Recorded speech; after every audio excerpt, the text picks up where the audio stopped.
مجارین گرم و گرنگ نوا روجاوای کردستان دا تایبەتی جی هنه لی او مجارا گرم تایبەتی جیات نیفبرا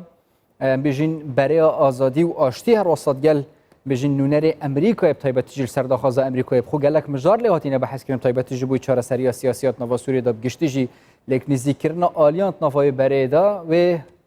زیادتر سروی مجاری بحث بکین برای فیصل یوسف اندام دسته سرکاتیانه کسی پای که راست خو اش قامش لود گرم دا برای فیصل افدمی باش دست پیک از بحثا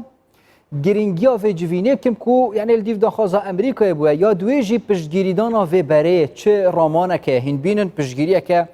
اکتیو ده بیان جو که پشتگیرین در بازبین امریکا چه بو آلیین کردی بیان جو آلیه کدن یه سیاست نوا سوریه دا چه جداهی که هین بینن سپاس یعنی اف انیا آشتی و آزادی یا گوهات دیار کرن بری چندروکی کار سر بوج علی انجوانان اجتماعی کردی دا یعنی ابو چند حیف قال لك شمارا جرينجا جو ام كاربن تيكلدار وبيواندي بيكهاتن عرب سريان اشوريين اي كسي هي يعني ما كاريبو اف يكمين جار اف بيواندي اف اني تشي ببيدنا بينا ما و سريان اسوريا دريا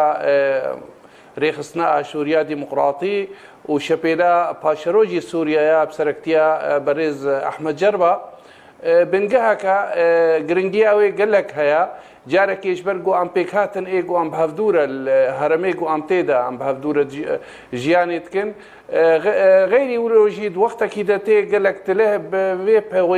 بيواندي وتيكليه نابيناما وعربه وسريان واشوريا دا ام بيرنا يعني اف دبي بنجهك شخورت كرنا قلن في هرميجو ام بهفدوره خورتر دبي بقاسي ويجي ايرو دولة بيشغرتنا في مسألة يتكن بتايبتي امريكان هفبنديا ناف دولتي جو ايرو بيكات بقاسي جو كاربن بهفدورة تيكلدار بن وبيواندية بكن تشتكي باشا بتايبتي جي دوقت نرينا ويدا جهاتيا و بيشغرتنا وعمليات سياسية الجنيف سر اساسية دو بينشار و چارەسەریەک سیاسیش وێ گریزاگۆ ئیرۆ وڵاتێمە تێرە دەرباست بێ بقاسی وێناژی ئیرۆ ئەف پێکهاتێک و ئەموا بەفدورە ڕێخستنا ئاسووریا دیموکراتی و جەرباژی پشتگرتنا بێ دیالۆکا گۆ ئیرۆ دنابێنا ما ئالیین کوردی دەدنابێنامە ئەنە کەسێ و پارتین یەکیتیان نیشتیمانی کوردی دەدبێ ئەم دبینن ئیرۆ تشتێکی گەلک باشە ئەمریکیژی سر داخوازاوا هات بینن تشتکی پیروز افکار دبی و اف پیکات کارن هفدو بگرن و تیکلدار بن و ببنه پشتگرتیج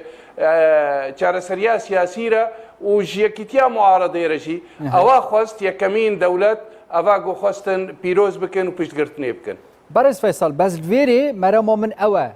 هین چه آلیه کی و هست بید کن اف پشگیری دانا امریکاش بوی بره بگشتی تایبەتی جید ویدمی دا پشگیری که جدای پشگیری که اکتیو دی بچن که بحثا کاری هفبش جهاتیه کرین یعنی هین چه واد بینن و جاری پشگیری دانا امریکای دی بر همه که باش سر عردیه بش بوی چرا سریا سیاسی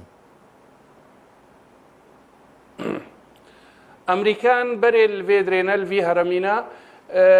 ابو 3 سالی وانا 4 سالی وال ویدرینا لشکریوا دما تالیجی بریارا و ابو هاتن پاراستنا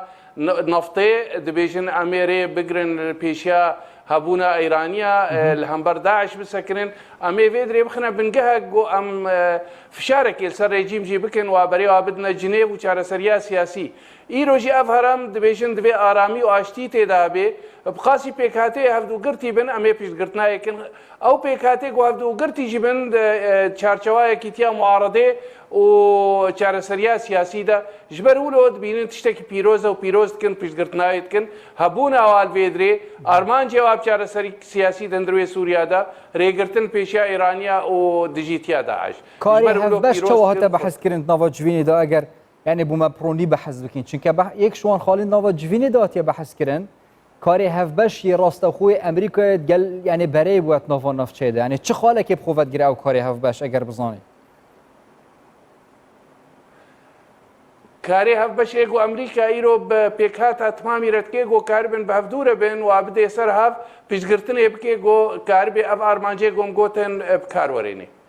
آلين دنجي نوفا سوريا دهانا ومسألة آرامية هرم ده آلين دنجي نوفا سوريا دهانا چه روسي با چه تركي با یعنی ئەوان ژی باندۆرە خول سەر ڕەوشی هەیە تایبەتیژی بووی چارەسەریە سیاسی ئەمریکا چاوە بەحسا دەستێوەردانên van ئالیان کردیە تایبەتیژی یعنی ئاخفتنێک یعنی ئالیێندن تایبەتیژی عەرەب و سریانیاندایە کو خوژ چ رووسی بە چش تورکی بە دوور بێخن هینوەکە بەرەیە تایبەتیژی سەربەخۆبوونا خۆ یعنی دیار بکەم تایبەتیژی دژی دەستێوەردانە بن. يعني إيرو أم أفبيكاتي هاي تمام بيرنا بشارة سريا سياسية أم بيرنا سوريا أكثر بخوة سوريا جو شارة سريا سياسية أمريكي جد بيجنا بيش قرتنا يتكن بريارانا أف دولتي تمامي بربيد جو سوريا جالية خلق خوة بريفا هري سوريا كيك بي سوريا جو قليوة تمام حقيقة دستورة كي جو بيدانين كسكي بي بحرتي دا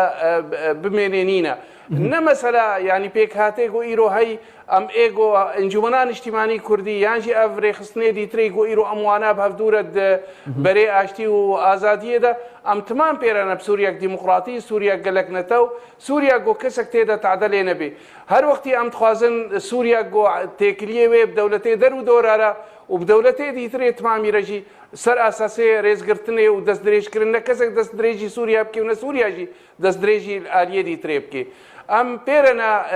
تكليه خوش بروساره بتركاره بهر كسكي دولتك غوريز قرتنيش مربكي وما في ملتي سوري بنابره ام وقت بك هاتك سركت سوريا در سر عرضي خو ام دجن وام تخازن بيش قرتنيش مربكي يعني اگر هو صبح الصبح اگر تركيا روسيا جي دخواست كر يعني ادقل بري رونا بطيبتيجي مجارم بحس بيا واتش برزغريك نينا هند ادقل وانجي رونن ابدا ايما يعني وك في بريغون هايرو تشيبو ياما غوتيه تشكس ايغو بيشغرتنا غلي سوريا بكي بيشغرتنا نرينا سياسيه في بريغو مديار كريه بكي ام آمادن تکلدار بن سروی اساسی گو نا سر اساسکی ناکوکی چه بند ناف خلک سوری را ملت سوری را یا پیکات سوری را اوه گو پیشگرتنا ماف چار سریا سیاسی سوریا دب کل گور دو پین چار ام آمادن تکلدار بن بوارا تپروبلم تنا بری ام وکن جوانان اجتماعی کردی ام بروسار رونشنا نزودا بري ام تركار رونشنا هروها ابيكاتي دي تريجي نتجوي تكلينا از بجاري بحثا دانوستاندنين نيفبر انجمن اجتماعي كرد انكسي و بارتين يكتين اجتماعي كردي دا بكن بحثا قناغا دوامين دا تكرم تايبتجي بحثا مجاره هري گرنگ يا ريفبري و سربازي تكرن چاوا اف مجاره تي بحث كرم بر ياكوب كوا يعني بردسته ولاتيان چاوا دي نافچه بين ريفبرين سربازي دي چاوا بحث كرم تايبتجي نيفبر هر دو اليان دا سپاس يعني إما استخوازم تشتكي ببيجم دبيجن قناغات دوا نيرو دست بكريه قناغات دوا بشتي شازده مها ششا ما خلاص كر او داخيانيا گو دركت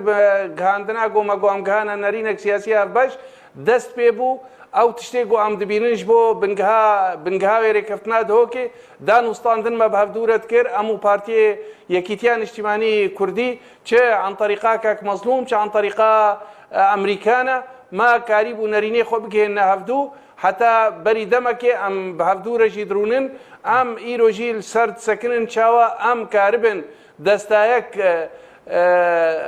قيادي چه بكن كردي سوري را ناوي مرجعي به ناوي انجمنا كرديه بلند به چناو به اواغو ام قاربن ايروجي گافن دوي دما اويتنا گو خودی ماف به د بریارا سیاسی و استراتیجی ده قاربه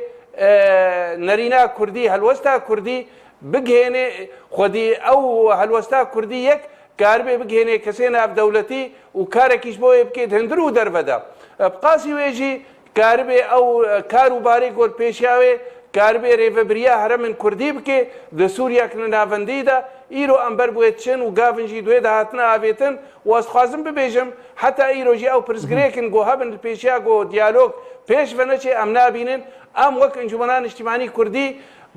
بریارا ما اوا هیچ کنگره نتوی ایسسیا و حتی ایرو امبر پیدن گو یک هلوست کردی دریاره کفتنا دو که یا گو جناب سروک مسعود هنگی چافدیری کر و اسپاسیایی کر ایروجی او بنگه او پشتی و مسئله لیوگرا سیاسی دستایک سروکاتیا کردی بلند چه ببه امه مسئله ریوبری و شریکاتیا گو نیو ام کاربن پیره وکن جمانان اجتماعی کردی و پارتین دی تریب کار ورینن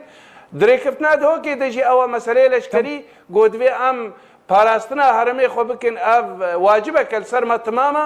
بقاسی وێژی لەشکرێ ڕۆژ ئەو کەسێک گۆ قبول نەکردن بسەر بلنداتی گۆ شەرێکە لێ سووری بکەن بە ئالیە رێژیمدا ئەو لەشکرێک گۆ ئیرۆ چەند ساڵ ئەفسێ 4 ساڵە بوو 5 ساڵ 6 ساڵ وەختەیە گۆچوونە پەروەردە بوونە بسپاسیش هەرمەیە کوردستانە عراقیرە گۆ ئەو پەروەردەکردن و هەمبەر داعش سەکنین حتا ئیرۆ بە سەرفرازی جێکی واژی هەبێت پاراستنێدا